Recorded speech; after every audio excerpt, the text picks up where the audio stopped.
Bon début des semaines, bon début de week-end, allais-je dire, à vous tous qui nous suivez à cet instant sur les antennes de la 10e rue Télévision. Mesdames et messieurs, bienvenue à votre émission que vous avez toujours l'habitude de suivre tous les jours sur la 10e rue Télévision. Cette émission démarre toujours par la lecture de journaux parus ce matin sur Kinshasa. On démarre comme ça avec les quotidiens d'investigation et des libres opinion. Il s'agit comme ça de la trompette qui titre Procès Bukangalonzo Matata Pogno, Christo Deo Gracias Mutombo devant la cour, c'est 14 avril. Jules Alinguete appelle la jeunesse loalabèze à s'engager contre la corruption. Inondation à Kinshasa, les ministres des Affaires sociales réconfortent les sinistrés par les vivres et non vivres. Nous allons poursuivre la lecture de journaux, chers téléspectateurs, pour vous signaler par ailleurs. Congo Nouveau titre, rentrera-t-il par quelle partie orientale du pays, s'interrogent les confrères Kabila. Un retour qui fait trembler Ali Depes. Ministre des Défenses de la RDC Doudou Famba appelle les Kivusiens à boycotter la Cadeco ouverte par l'AFC M23. 5 FCC prise en charge par le Rwanda. Fulgence Mouteba affirme, Eric Senga tente de désamorcer. Coopération internationale. Tshisekedi accrédite 4 nouveaux ambassadeurs en République démocratique du Congo. On va prendre Forum des As qui titre promesse ferme de DP World à Judith Souminois. Les ports en eau profonde des bananas opérationnels en 2026. Malgré la crise sécuritaire dans l'est du pays, Doudou Famba rassure, notre économie est encore plus résiliente aujourd'hui qu'hier. Détention arbitraire de Maître Palankoy, les conseils écrivent au président Tshisekedi.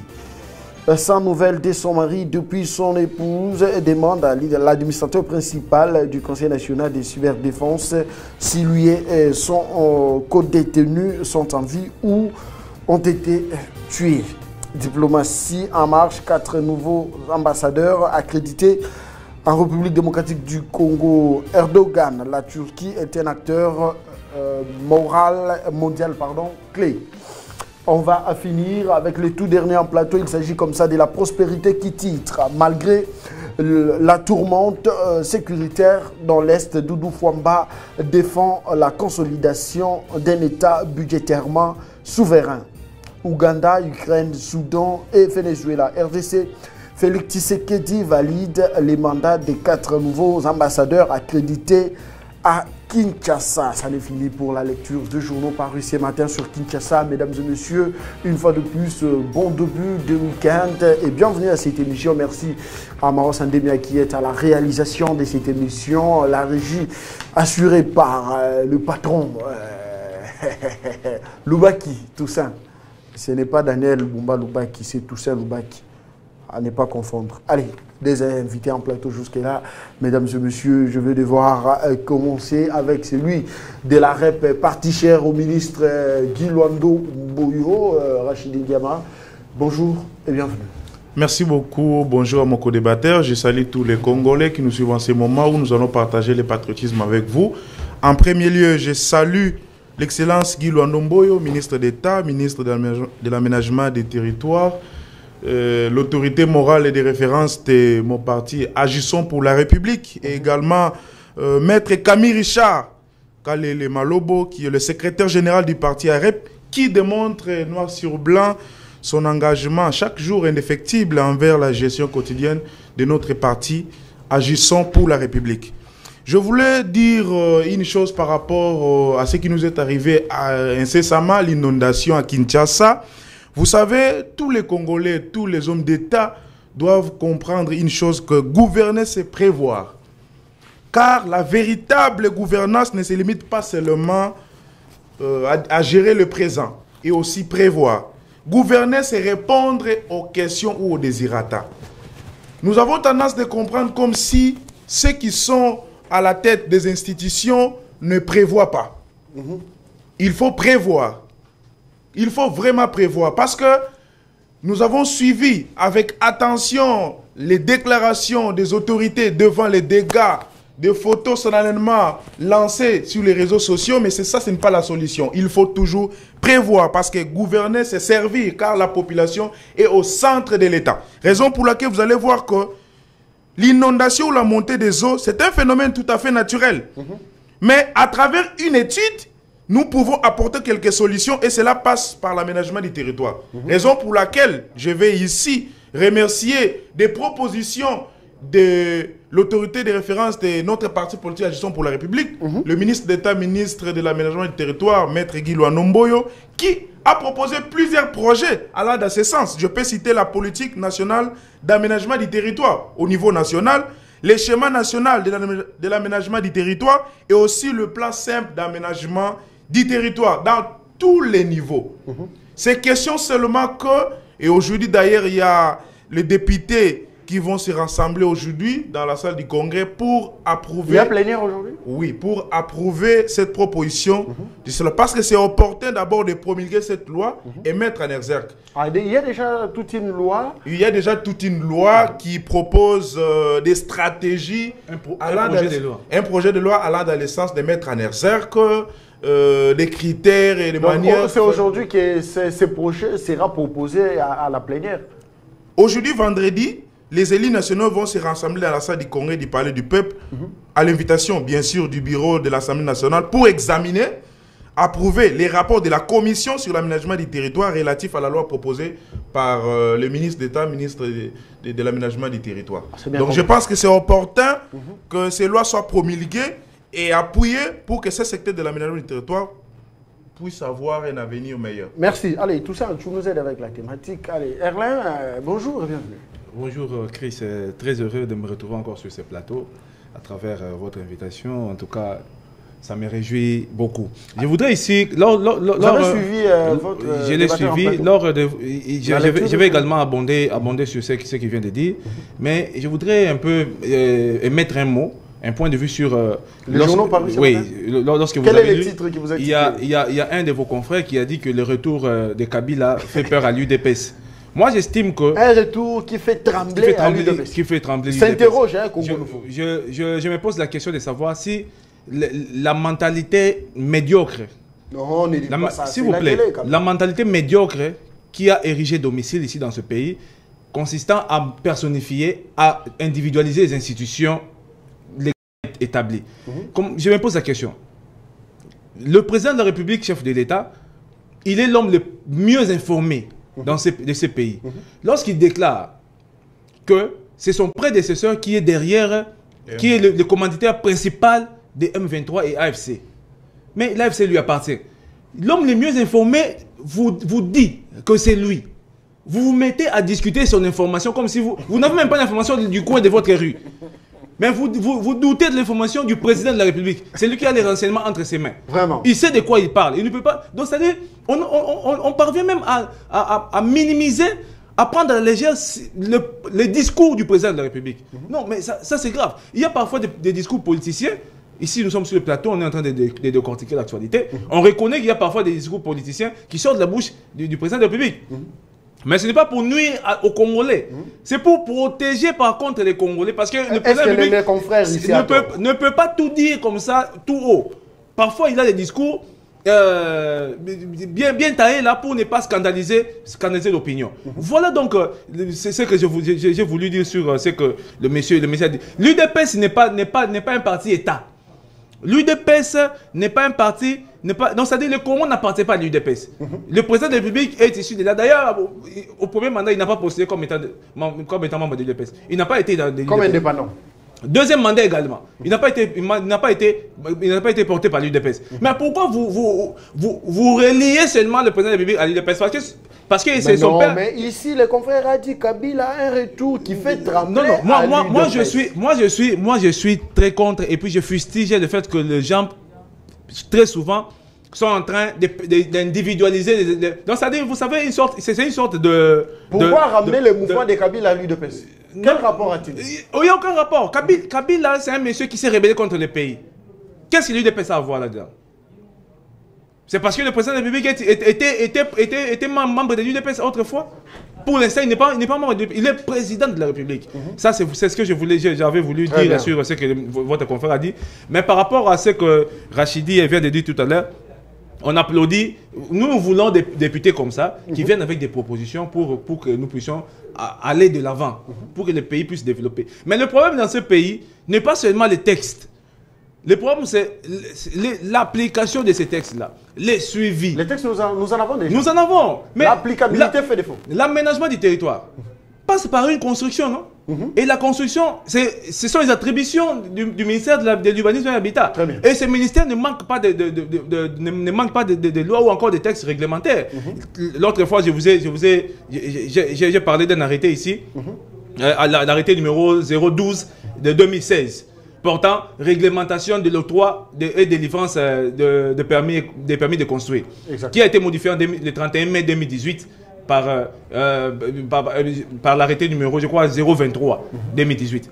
Mais si vous lisez seulement le premier article, lisez l'article 4 de cet arrêté, vous allez comprendre que une commission a été constituée pour les besoins de la cause. C'est-à-dire, la commission est dénommée Commission technique d'analyse des permis d'analyse de l'octroi des délivrances des permis de construire, qui est constitué, je crois, c'est interministériel, et puis c'est pluridisciplinaire. Donc, avant de construire, vous devez passer par ces ministères-là. Pluridisciplinaire, c'est-à-dire il y a plusieurs disciplines de ministères qui entrent en jeu. Donc, vous devez passer par le ministère de l'urbanisme et le pouvoir est comment on dit. Le pouvoir était, le terme m'échappe. Équilibré. Non, c'est-à-dire, le terme m'a échappé. Donc, le pouvoir est départagé au fait. Le ministre de l'urbanisme, c'est lui qui en a compétence, mais il délègue, voilà. Il a délégué le pouvoir au secrétaire général à l'urbanisme et au chef des divisions provinciaux de l'urbanisme. Très bien. Et dans chaque entité, vous allez voir qu'il y a une commission qui siège avant de délivrer ou encore avant d'octroyer un permis de construire. Mais lorsque cela n'est pas fait, ou encore c'est fait mais pas avec complaisance, vous comprendrez que même si on veut aménager les territoires tels que les propositions apportées par l'honorable Guy Luando, que je salue déjà, un monsieur de bon cœur, mais comment cela sera possible dès lors que le texte qui vient avant, qui prédéfinit même l'aménagement du territoire, ne sont pas respectés. Vous voyez qu'il y aura toujours des problèmes. On peut beau adopter ces projets de loi-là, mais quelle sera la suite? Quelle sera la suite irréservée? Le problème de la République démocratique du Congo est au niveau d'applicabilité des textes. C'est ça le grand problème. Les textes, nous en avons, mais on ne sent pas la force ou bien l'efficacité des... L'État n'existait pas dans l'ordre de l'application. L'État existe seulement pour légiférer, pour ériger des lois, mais lors de l'application, l'État n'existait pas. C'est ce que j'avais qualifié l'autre fois comme une légèreté étatique. C'est ça la légèreté étatique. Nous sommes déjà dans la thématique, Toussaint, tu vas nous aider. Partagez-vous cet avis où Erlin dit que les textes, nous en avons, mais la souffrance intervient au niveau de l'applicabilité. Vous savez, il a raison. Les textes, il y en a dans ces pays-ci. C'est question de l'applicabilité et de la compétence de la personne à la tête du ministère. Parce que, vous savez, chaque ministère est une réponse à une question. Lorsque un ministère ne donne pas réponse à une question, c'est déjà une maladie. D'où il faut déjà chercher le remède pour ça. Et l'aménagement du territoire d'hier ou la cartographie n'est pas celle d'aujourd'hui. D'où, Excellence, ministre d'État, ministre de l'aménagement du territoire, Maître Guy Luando Mboyo, a réfléchi pour prévoir par rapport à ce que nous avons aujourd'hui. Prenons l'exemple. Il y en a ceux qui ont analysé pour dire que c'est la construction Shekina qui a fait qu'il y ait une inondation. Qu'est-ce qu'il faut faire alors? Il faut réfléchir là-dessus pour trouver des solutions. Il faut détruire. Alors, pour détruire, il faut des lois qui permettent au ministère de détruire, d'agir. Et sur tous les plans, national, au niveau provincial et même dans des territoires. D'où, s'il n'y a pas de loi, donc c'est incapable qu'un ministre comme l'honorable Guy Luando puisse agir de la sorte. Les textes prévoient déjà quelque chose dans le sens de construction anarchique en République démocratique du Congo. Exactement. C'est ce que je disais tout à l'heure. La commission technique d'analyse dont je parle, dont j'ai fait allusion ici, c'est-à-dire même le projet de loi amené par l'honorable Guy Luando, ça doit passer par... Ça va joindre, au fait, en quelque sorte, cette commission, parce qu'ils doivent réfléchir ensemble. Alors, dans la commission, nous avons appliquer... le ministère de l'Environnement, nous avons un délégué du ministère de l'Environnement, un délégué aussi du ministère des Affaires foncières. Ministère de la Santé, les experts de la SNEL, de la Régie des eaux. Il y a plusieurs disciplines. C'est pourquoi on dit que c'est pluridisciplinaire. Okay. Donc, c'est-à-dire, dans les attributions de chaque ministère, il y a des disciplines qui concourent dans l'analyse avant l'octroi ou la délivrance d'un permis de construire. Très bien. Allez, cette émission se poursuit. Merci de votre fidélité. Vous qui nous suivez, je vous demande de vous abonner sur la télévision Congo 60 Télévision, votre chaîne YouTube. Abonnez-vous pour ne rien rater de cette émission. Dieudonné, ça va? Allez, nous poursuivons. Vous avez la parole. Inondation à Kinshasa. Tantôt, vous avez dit gouverner, c'est prévoir. Est-ce aujourd'hui les autorités urbaines, parlons de Kinshasa, ce qui s'est passé à Kinshasa, nous avons vu comment est-ce que les autorités ont intervenu à la dernière pollution alors qu'il y avait déjà eu mort d'hommes et perte en biens matériels sur la ville-province de Kinshasa, surtout dans la partie est, précisément à Tchamba.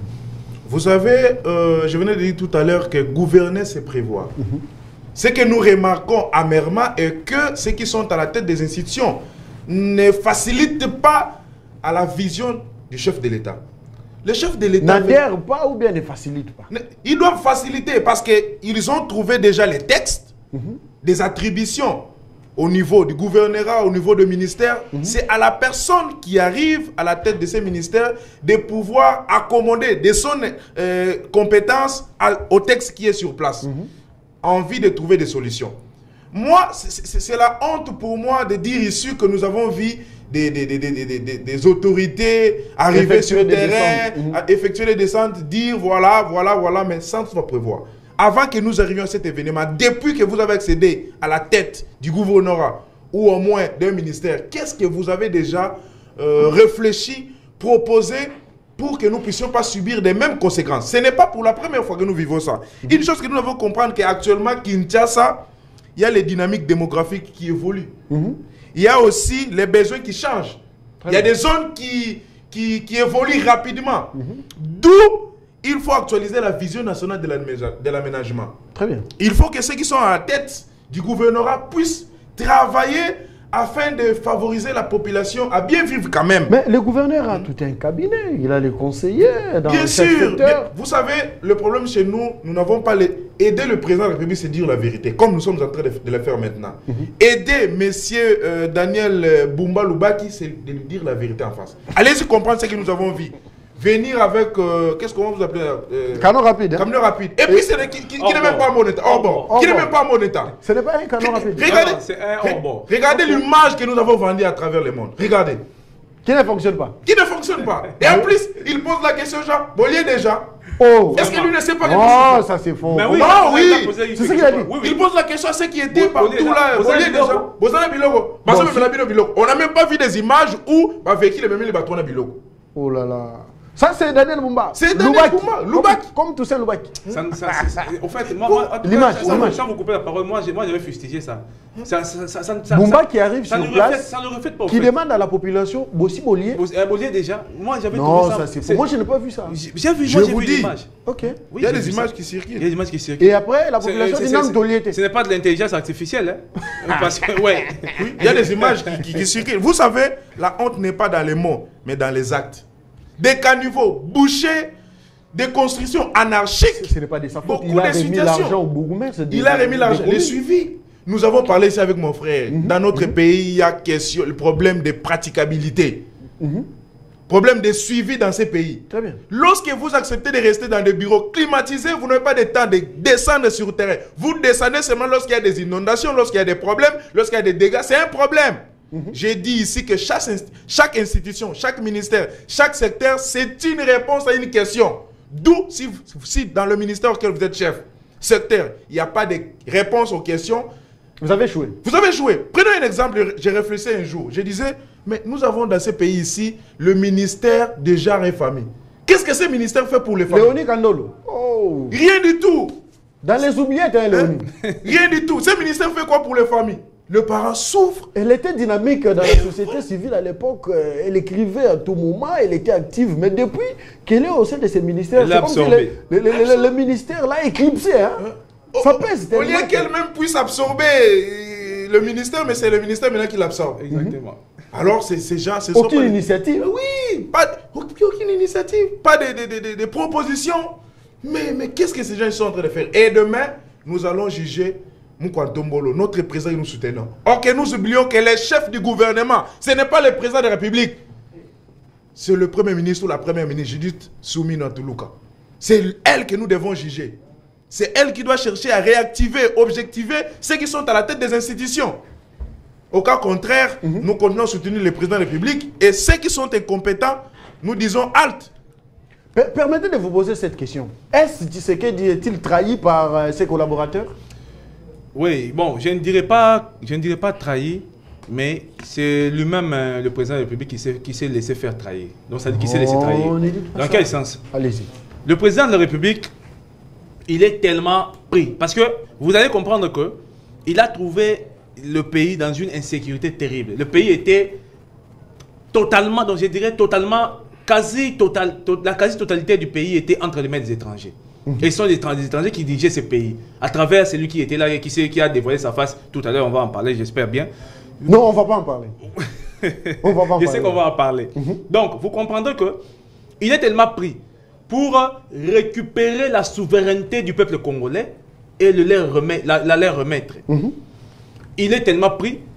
En principe, il devait choisir des gens compétents, des gens qui partagent sa vision. J'ai comme l'impression que, j'ai la nette impression d'ailleurs, que ceux qui accompagnent les chefs de l'État, s'il faut l'estimer en pourcentage, je dirais même 15% seulement sont ceux qui ont compris la vision du chef du président de la République. Vous gardez la parole. Les 85%... Vous gardez la parole. Analysons un tout petit peu. Donc, une analyse primaire. Le chef de l'État instruit au ministre des Hydrocarbures, Moledo Sakombi. Ok? Par exemple, je vais à ce qu'il y ait une baisse de prix à la pompe. Ok? Des carburants et tout ce qui va avec. C'est au ministre d'aller auprès du directeur général de la CEP, c'est ça? Il donne les instructions du chef de l'État. Il y a plusieurs partenaires. Hein, dans oui, il y a plusieurs partenaires, mais voyons d'abord l'entreprise de l'État. Oui. Donc, il va à ce niveau, il transmet les dires du chef de l'État, les injonctions. C'est maintenant au conseiller du président de la République, parce que le chef dit, et puis lui il part. Les conseillers, quel est leur travail? C'est normalement le conseiller du chef en matière des hydrocarbures, c'est lui qui devrait maintenant à la loupe suivre au travers les ministres. Ministre, nous sommes arrivés à quelle étape?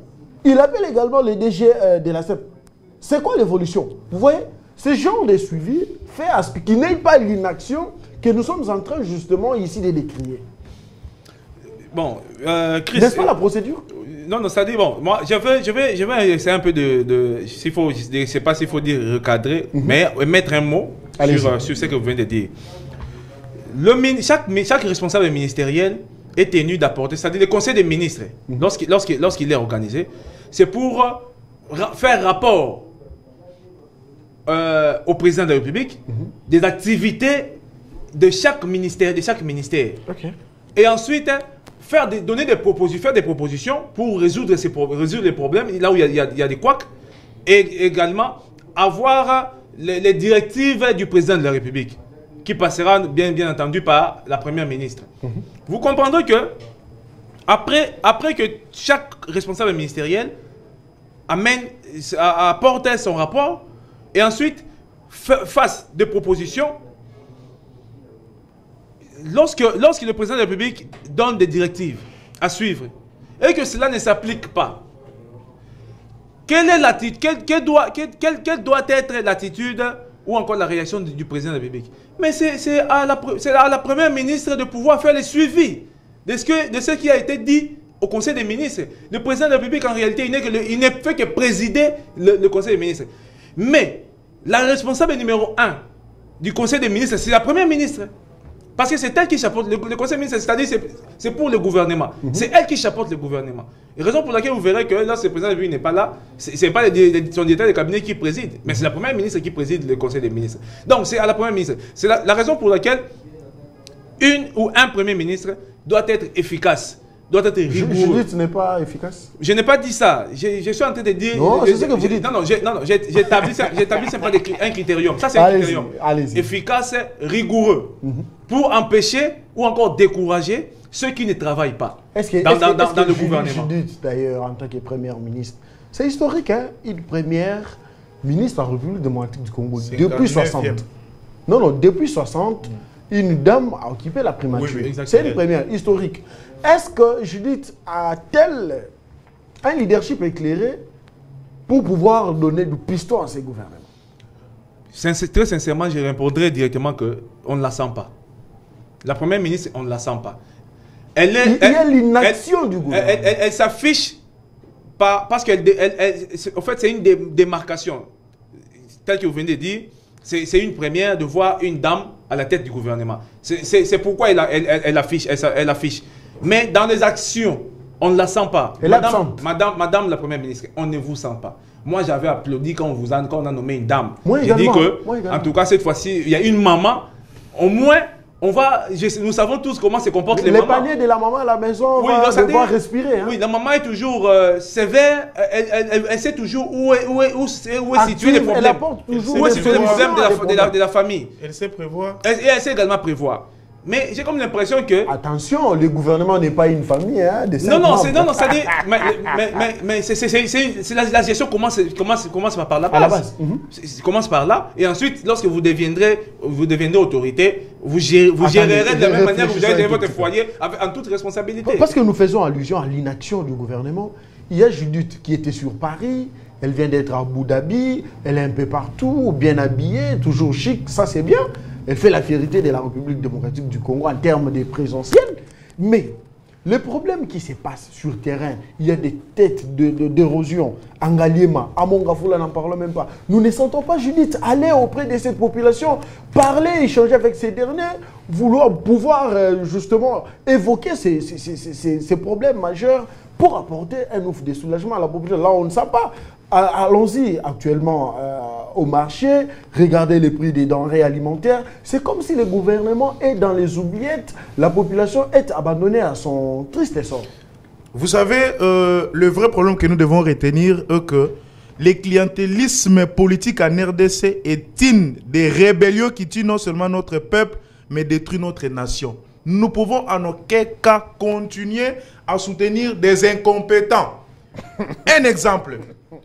La première ministre avait déclaré chez nous, dans la ville de Bandundu, qu'on va dédoubler les salaires de militaires. Chose faite. Chose faite, et nous avons applaudi. Vous savez qu'il n'y a pas suivi.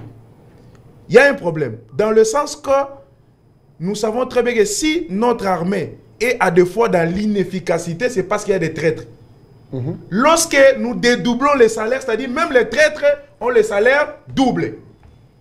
D'où des experts en ces domaines-là, surtout les conseillers du chef de l'État en matière de sécurité, devraient... Laissez-lui, il est en train de consulter. Mais il n'a pas des assistants. Il n'a pas des assistants. Il y a plusieurs experts en ce sens-là. Il est compris. Donc, le Congo a donné les salaires doublement, même aux traîtres. Moi, je proposerais que ça allait être le cas pour ceux qui sont à l'est du pays, pour ceux qui vont là-bas. Mais ça aurait créé des frustrations. J'aurais d'ailleurs appris qu'il y avait plus de 8000 personnalités qui avaient sollicité d'être reçues par le professeur Ibrahim. Plus de 8000. Et cependant, il a dit non, je suis fatigué, donc je dois arrêter avec. Et après ça, nous attendons qu'il fasse rapport au président. Vous savez, 8000. La consultation qui venait de se dérouler, qui a déjà pris fin, risque de créer des frustrations. Vous savez... Ça manquera jamais. Hein? Moi j'avais proposé... Apparemment, on ne nous écoute pas. Hein. Nous passons chaque jour dans des télévisions, apparemment, on ne nous écoute pas. Nous avons proposé qu'on puisse élargir cette consultation. Exactement. Au niveau national, au niveau des provinces. Et en consultant, vous avez... Avant même la consultation, vous avez pris la jeunesse en quelque sorte comme béquille, mais nous avons constaté qu'en consultant, vous n'avez pas consulté les aspects, les ONG, des structures de sensibilisation de la jeunesse.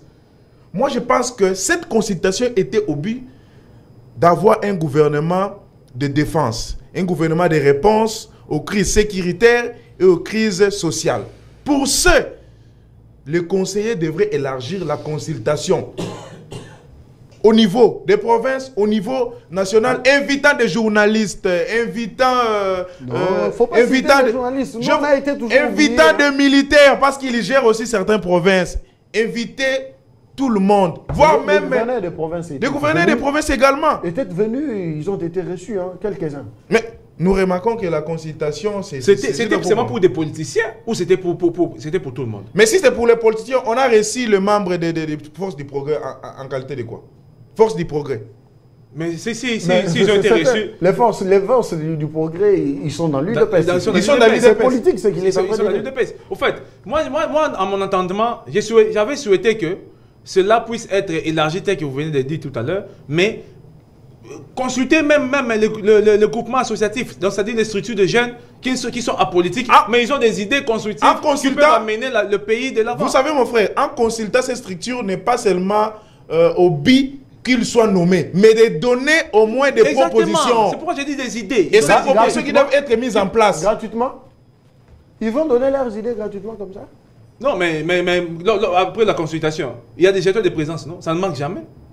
Ah bon? Ah, mais il y a des jetons de présence. Vous voulez qu'on dise tout ça? À la dernière minute, on a reçu les communicateurs de l'Union Sacrée. Mais nous, on a été reçus, j'avais dit l'autre fois, ils ont été reçus par Kimbout à l'époque, lors des consultations en 2015. Mais à la fin, on a reçu un jeton des jetons de présence. Arrêtez ça. Allez, c'est le direct de votre émission. Merci de nous suivre. Vous voulez ajouter quelque chose? Je voulais dire une chose. Problème de suivi dans notre pays. Vous savez qu'en 2019, le président de la République avait rendu visite aux sinistrés des inondations au quartier Ndanou. Il avait des promesses qu'il avait faites là-bas. Il n'y avait pas qu'Ndanou, il est passé vers Ngaba et puis vers Intendance là-bas. Et récemment encore, il est allé voir des sinistrés. Est-ce que des choses que le président de la République avait promis aux sinistrés d'Ndanou, ou bien ailleurs, se sont accomplis? Ce n'est pas le problème du président de la République, c'est le problème des suivis, de ses conseillers. De ses conseillers. Bon, on peut s'appeler la République Sony. Non, je vous réponds. Et nous n'avons pas besoin de vous à côté de lui. La même question que j'avais posée tout à l'heure. Est-ce que Tshisekedi, à l'heure actuelle, est-il trahi par ses collaborateurs? En quelque sorte, oui. Et la solution pour moi, c'est de jeter loin ces collaborateurs-là qui ne contribuent pas à sa vision. Le président de la République occasionne sa trahison. C'est le président lui-même qui occasionne sa trahison. C'est ce que j'avais voulu. Vous savez, le président de la République, je l'ai toujours compris comme un Dieu. Vous voyez Dieu, parce qu'il avait déjà sacrifié son fils à la croix, et pour condamner un chrétien, il laisse le temps de se repentir. Regardez un peu, regardez un peu, regardez. C'est ça qui se passe avec le président. C'est-à-dire, il n'est pas rigoureux. Il n'occasionne pas. Mais c'est exactement ça. Lui-même, le président lui-même, il l'avait dit. Il a dit lors d'une émission, il a été reçu par vos confrères, si je ne me trompe pas, il a dit, lui n'est pas le genre de personne qui juge les gens à partir de ce qu'on lui a dit. Sur la personne. Il doit vivre. Lui, il doit vivre. Et lui-même doit constater réellement qu'il est exactement ce qu'on lui avait dit. C'est pourquoi j'avais dit, pendant que lui est en train de vouloir comprendre la personne aura déjà détruit la vie des autres. C'est pourquoi il doit agir bien avant. Nous sommes dans l'inaction du gouvernement. Hier, j'étais en train d'échanger avec le commandant Serge Lunga, qui je salue d'ailleurs.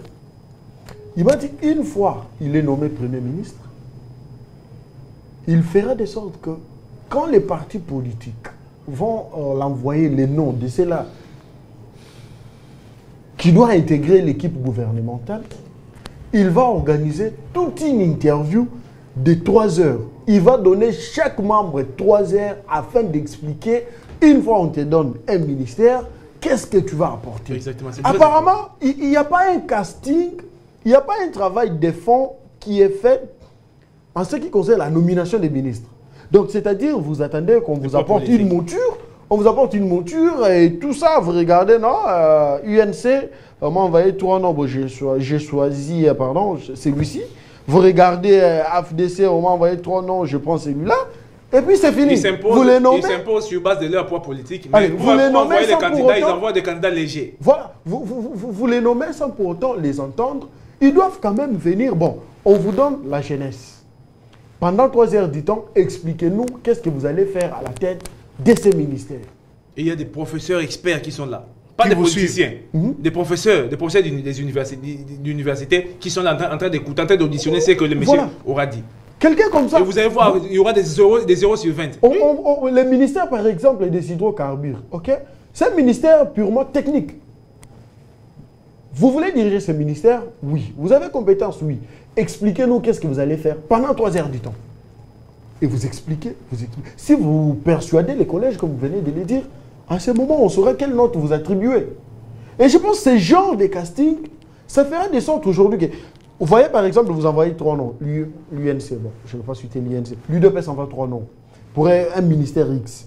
Et que ces 3 noms n'arrivent pas à persuader l'Assemblée.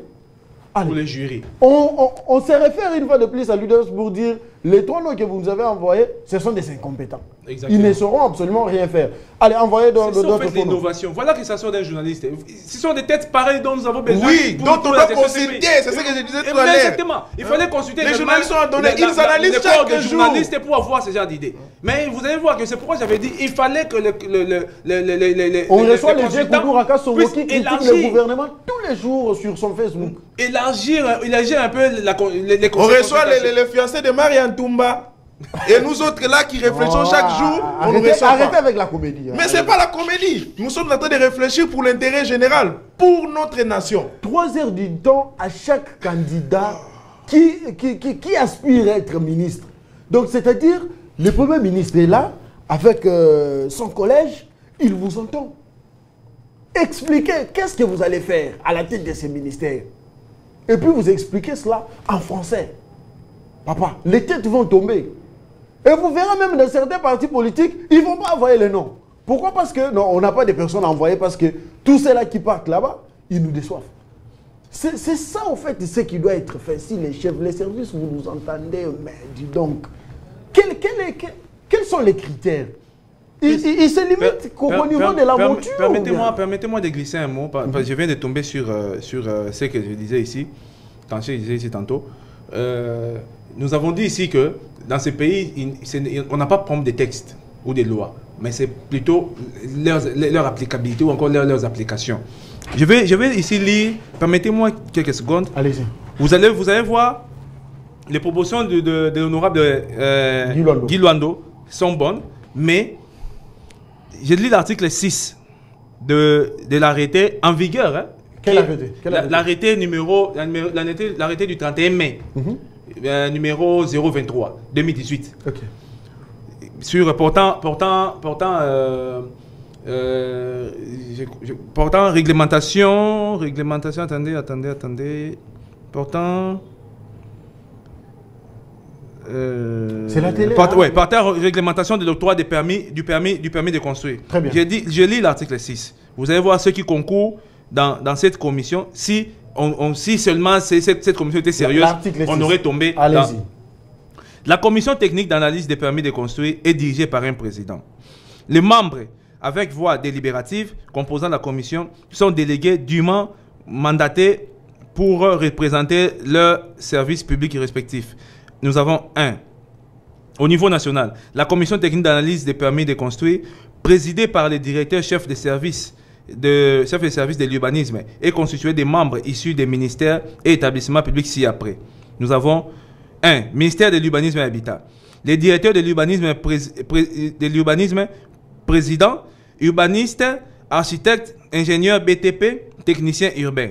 Le chef de division des actes des constructions, secrétaire permanent, architecte, technicien urbain et ingénieur. Un délégué de la direction des données urbaines, sociologue. Un délégué de la direction de l'habitat, architecte, ingénieur BTP. Ministère des Affaires foncières. Un délégué de la direction des cadastres, géomètre, ingénieur topographe. Un délégué des conservateurs et en chef des titres immobiliers. Ministère de l'Environnement. Un délégué ingénieur environnementaliste. Ministère de la Santé publique. Un délégué technicien en hygiène et santé. Ministère des infrastructures et travaux publics. Un délégué de la direction des bâtiments civils, ingénieur BTP. Un délégué du laboratoire national de l'office des routes, ingénieur géotechnicien. Un délégué des BEAO, aménageur ou urbaniste. Un délégué de l'OVD. Donc, je suis en train de. Vous voyez, il y a un délégué de la Régie des eaux, un délégué de la SNEL, Société des architectes, un délégué de la Société des architectes du Congo, SAC, et puis nous avons un délégué architecte. Tout ce monde qui concourt, nous sommes en train de réfléchir. Admettons que cette commission fonctionnait réellement, avec sérieux. Vous pensez que tous ces gens-là, avant de délivrer un permis de conduire, allaient vraiment délivrer ces permis de... J'ai dit permis de conduire, permis de construire, délivrer ces permis de construire pour ces sites-là qui viennent d'être inondés. Pour moi, je ne pense pas. J'ai fait tellement confiance aux porteurs de ces titres, ici présents, mais je ne fais pas personne aux personnes qui envoient. Mais j'ai dit porteurs de ces titres, donc des personnes qualifiées. J'ai fait tellement confiance en eux que si et seulement si cette commission fonctionnait réellement et puis avec sérieux, on n'aurait pas assisté à ce que nous avons de vivre. Quelque chose m'est venu en tête. Parce que nous parlons des sites habitables et non habitables. Est-ce aujourd'hui Kinshasa peut-il nous dire, ou soit le gouvernement provincial, piloté par le gouverneur Bumba, peut-il nous dire et nous rassurer qu'il a au sein de ses bureaux la cartographie de Kinshasa laissée par les colons? Ça existe bel et bien à l'Institut géographique. Non, je parle du gouvernorat. Il doit s'en servir. L'Institut géographique, c'est pour le pays. Je parle du gouvernorat. Parce que si cette carte est bien évidemment dans leur bureau, ils devraient quand même l'appliquer dans le sens d'interdire aux Quinois d'aller construire là où il ne faut pas, d'aller vivre là où il ne faut pas vivre. C'est ça aussi le problème. Vous savez, dans notre pays, il y a des laissés aller. Par exemple, est-ce que vous savez que, bon, le gouverneur de la ville-province de Kinshasa, M. Daniel Bouan, peut nous dire, à travers toute la province, il y a combien de pancartes, par exemple? Panneaux de publicitaire. Pas de publicitaire. Il y a toute une agence, hein, ne vous inquiétez pas, il y a toute une agence qui... toute une agence, bien sûr. Une direction. Bien sûr. Il y a combien alors de garages de motards et ainsi de suite qui provoquent là, il ne connaît pas. Même celui provincial de l'environnement et tout ce qui va avec, il ne connaît même pas. Des marchés pirates, n'en parle même pas. Il y a la DGP qui gère ça. C'est la DGP qui gère ça. Et ça beaucoup à dire, hein? Beaucoup à dire. L'inefficacité ressort à Kinshasa. Je le disais tantôt à la dernière question, parce que nous sommes arrivés à la fin. Bumba doit continuer à diriger Kinshasa. Entre-temps, Nathalie Aziz Amounana, qui a posé quand même une action philanthropique auprès des sinistrés, via le gouvernement, parce qu'il est membre du gouvernement qui a remis quelques vivres et non vivres pour venir en aide de ces derniers au niveau des sites bien érigés. Oui, c'est... Ça soulage, hein? Ça soulage et nous la félicitons, cette maman-là très philanthropique qui est en quelque sorte l'image et bienfaisance du chef de l'État qui intervient urgemment lorsqu'il y a un problème. Elle avait même arrêté son séjour au niveau... oui, revenir pour... oui, exactement. Vraiment, nous la saluons et nous félicitons ces actions-là. Et en ce qui concerne la ville-province de Kinshasa, par rapport aux propositions et tout ce que mon frère vient de lire, il y a les textes, oui. La praticabilité et aussi l'actualisation de ces textes-là. Ah oui. À tous les niveaux. Il faut décentraliser aussi l'aménagement au niveau national, provincial, voire même des territoires locaux. Vous savez, par exemple, nous, dans notre ville de Kikwit, nous avons plus de 300 têtes des érosions. Et d'ici 2025, cette ville risque de disparaître. 300 têtes des érosions. Et nous avons vu la première ministre visiter là-bas. Elle-même a vu comment la ville est subdivisée, découpée. On ne sait pas quels sont les plans qui seront mis en place pour cette ville-là de Kikwit. Mais sinon, nous plaidons aux autorités. Hein, nous plaidons, même si... aux élections, vous avez fait de n'importe quoi avant Doundouville. Il y a un retour dans le pays. Vous avez fait de n'importe quoi. Il y a un gouverneur élu. Oui, il y a un gouverneur élu, mais des députés, des Didier Manzenga qui ont cherché... Laissez Didier tranquille. Non, il y a des preuves. Il y a un retour au pays qui est d'actualité. Est-ce que... En place, Kabila qui revient, il va s'installer à Goma. C'est ça qui est normal. Hein. Voilà ce que je disais tantôt ici. Quand le chef de l'État dit que son prédécesseur est le commanditaire principal, mais il se cache, il se dissimule. Quelqu'un a dit, j'ai suivi, en tout cas, permettez-moi le terme, deux psychopathes en train d'analyser sur la télé, quand même. Je ne veux pas citer les noms, je dis simplement deux psychopathes. Et quand je vais relater les faits ici, ils vont se retrouver.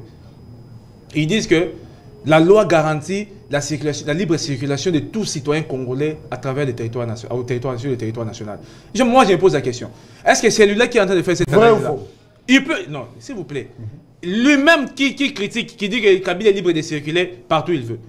Selon ce qui est garanti dans la Constitution. Est-ce que lui, il peut aller à Goma actuellement? S'il ne peut pas, pourquoi il ne peut pas? Parce que c'est une zone occupée par des rebelles, par des étrangers et par des étrangers. Mais comment expliquer un ancien... On a été critiqué, moi j'ai suivi même dans les agences de presse en ligne. Comment est-ce que nous sommes internationalement critiqués? Comment un pays peut avoir un ancien président qui a dirigé ce pays pendant 18 ans et après son départ, il revient en rebelle? Vous savez à quel point on a été humilié. Il revient en rebelle et puis il s'est accusé parce que le meneur de troupes lui a obligé de venir assumer ses responsabilités. Oh. Mais oui, c'est une information que je vous rapporte ici ce matin. Les Congolais doivent savoir que Kagame a dit à son émissaire de venir assumer ses responsabilités parce que lui, il est traqué. Il se sent déjà abandonné par la communauté internationale. Raison pour laquelle il doit être dédouané de toutes ces charges pour que celui-là soit vu. Merci. Vous venez de suivre, même au niveau de Katanga, il y a eu des rencontres entre lui et l'autre là qui avait fui les généraux, qui avaient fui. Ils se sont rencontrés en Zambie et ils sont en train de préparer, selon les informations à notre possession, ils seraient en train de préparer une attaque à travers les Hauts-Katanga. Donc, les services doivent se réveiller. Réveillez-vous, les Congos n'appartiennent à personne, les Congos appartiennent à nous tous. Moi, aujourd'hui, je peux devenir président de la République. Vous qui nous suivez là, vous pouvez également devenir président de la République. Mais on doit voir les pays entiers et en forme, les pays, donc ça dit en toute entièreté. Un mot. Un mot, vous savez, le Congo nous appartient. Lorsque nous mobilisons, nous popularisons l'agression à l'est du pays, lorsque nous popularisons la guerre à l'est du pays en disant que nous devons nous mettre tous en bloc derrière les chefs de l'État, parce que si aujourd'hui les opposants à travers leur discours là discriminatoire, si aujourd'hui Kagame est arrivé à rassembler la RD Congo et le Rwanda, et nous et ses opposants nous irons où? D'où, comme je disais tout à l'heure, que chaque ministère, c'est une réponse à une question. Je voulais lancer un test de fidélité à son Excellence, le ministre d'État, ministre de la Justice, Maître Constant Moutamba. 30 secondes. La présence de Franck Diongo avec l'AFC, ils ont subi, nous avons vu, confisqués et autres. Et nous voulons, si vous êtes sérieux dans votre collaboration avec Fatih, veillez s'il vous plaît, si vous êtes franche, si vous êtes sérieux dans votre collaboration avec le président Félix, vous devrez initier depuis l'arrivée, dès l'arrivée, la présence même du président honoraire Joseph Kabila à l'est du pays, vous devez initier déjà une action disciplinaire pour congoliser tous ces biens. Pour congoliser tous ces biens. C'est ça que nous attendons. Attention, financièrement. C'est ça que nous attendons. Il n'est pas plus puissant que l'État. Il a des partenaires et donc... il n'est pas plus puissant. Arrêtez de faire son apologie. Il n'est pas plus puissant que l'État. Je ne fais pas son apologie, je suis en train de lancer le pouvoir public s'impose. Je suis en train de lancer des perspectives. Merci à vous de répondre à notre invitation. C'était une belle émission. J'ai d'ailleurs aimé vos interventions. En tout cas, m'ont persuadé. Merci à Mauro Sandemia, à papa de Joyce. Joyce, il est maintenant en quelle année? 5e? Voilà, l'année prochaine, il va finir ses études humanitaires et ça sera notre fierté. Et donc, une fille très intelligente. Voilà, Dieudonné, Adassa, merci. Et donc, Louis, merci à vous tous qui nous avez suivis. Voilà, je souhaite comme ça un bon début de semaine à ma chère et tendre épouse qui me suit certainement depuis son bureau de travail. Madame, je t'aime beaucoup. Allez, on se revoit les lundis pour un autre numéro. Entre temps, allez, Pascal Picard. Des annonces, ma femme quand même, ma femme. Hein, même si je n'ai pas cité son nom. Mais...